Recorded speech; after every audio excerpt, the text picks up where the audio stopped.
Right now, your hand could brush against something hot, and before the word ow even forms in your head, before you've consciously registered anything at all, your hand has already pulled back. That's not a decision. That's not even thinking. That happens faster than thought. A straight signal from skin to spinal cord to muscle, no brain required. A second later, though, something else happens. You feel it. You wince. You say, "That really hurt."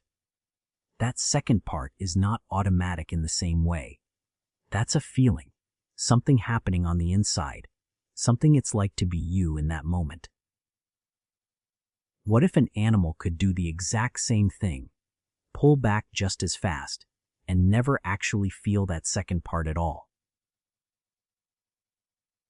What if a monkey, or an octopus, or something far smaller than either, is running through the exact same motions with nobody actually home inside to feel any of it?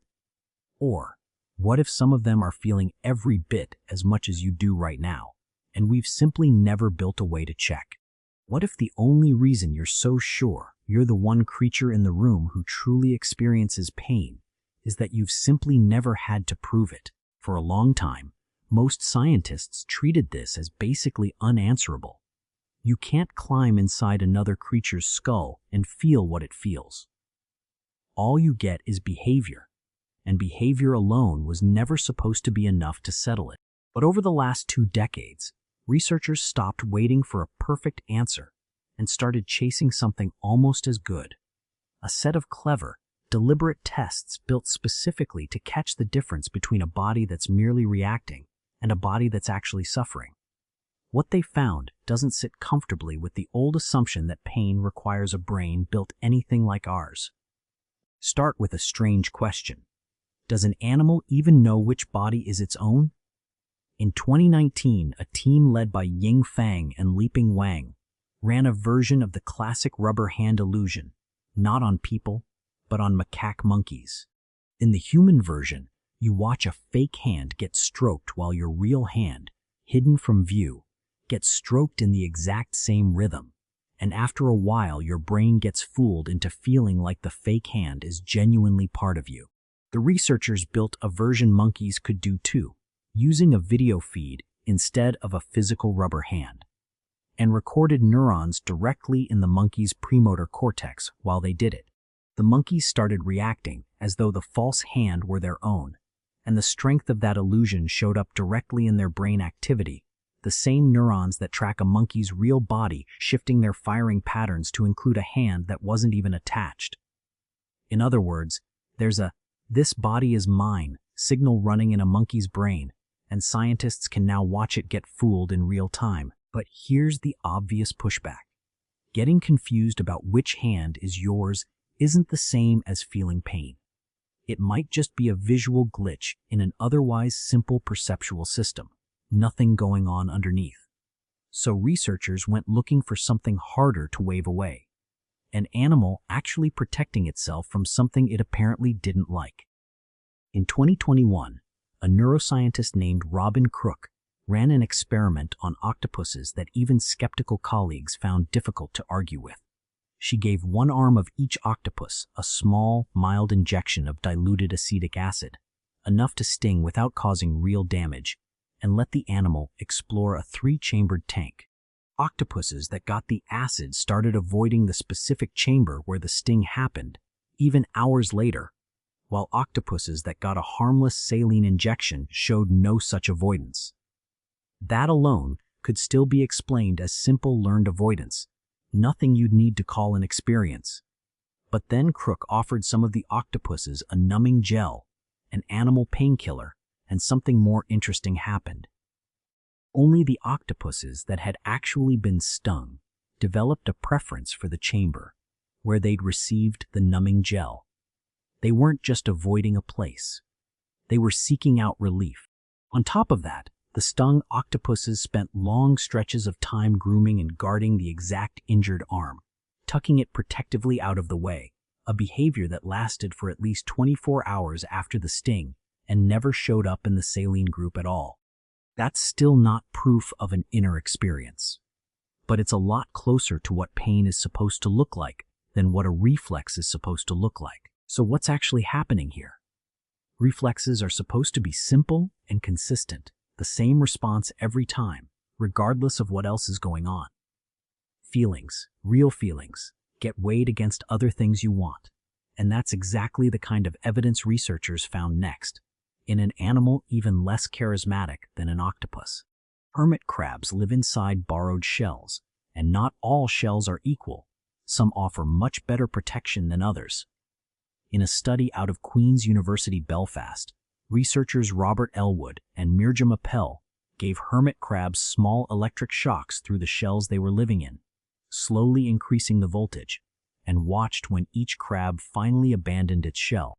Crabs in high-quality shells held on through significantly stronger shocks before finally giving up and evacuating, on average almost 3 volts more, compared to crabs living in cheap, low-quality shells, who bailed out sooner. That's a trade-off. That's a crab weighing, how much do I want to keep this good home, against how much does this hurt? The exact kind of internal cost-benefit calculation a pure reflex should never bother making, which is where the honest scientific answer gets uncomfortable. None of this proves, with total certainty, that a monkey, an octopus, or a hermit crab feels anything at all the way you do. Everything here is still behavior, still something we're inferring from the outside. Nobody has built a device that lets you climb inside another creature's experience and check. That gap is real, and it might never fully close. Some researchers argue we should stay strictly agnostic here, that assuming pain just because the behavior looks similar to ours is exactly the kind of projection scientists are trained to avoid. Others argue the opposite, that demanding proof of an inner experience before we're willing to act is a strange standard we'd never apply to another human, since you've never had direct access to anyone else's feelings either. You just watch what they do and reasonably assume there's someone in there doing it on purpose. Nobody has ever settled which side of that argument is correct, and it's possible nobody ever fully will. But then there's the kind of evidence that's harder to file away as just behavior. In 2007, an African gray parrot named Alex, who had spent 30 years working with a researcher named Pepperberg at Brandeis University, said goodnight to her the same way he always did. "You be good. I love you. See you tomorrow." She said it back, like she always did. He asked if she'd be in tomorrow. She said yes. That night, alone in his cage, Alex died of a sudden heart problem nobody saw coming.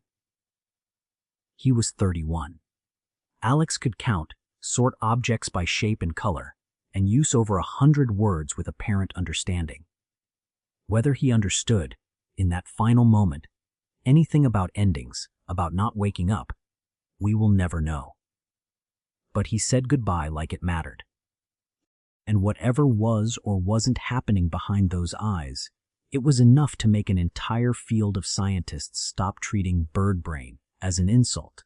So where does that actually leave the question? The honest version is unsatisfying. We still don't know, and we may never know for certain, whether pulling a hand back from something hot and wincing a second later both happen on the same side of the line, in every animal that does something that looks like both.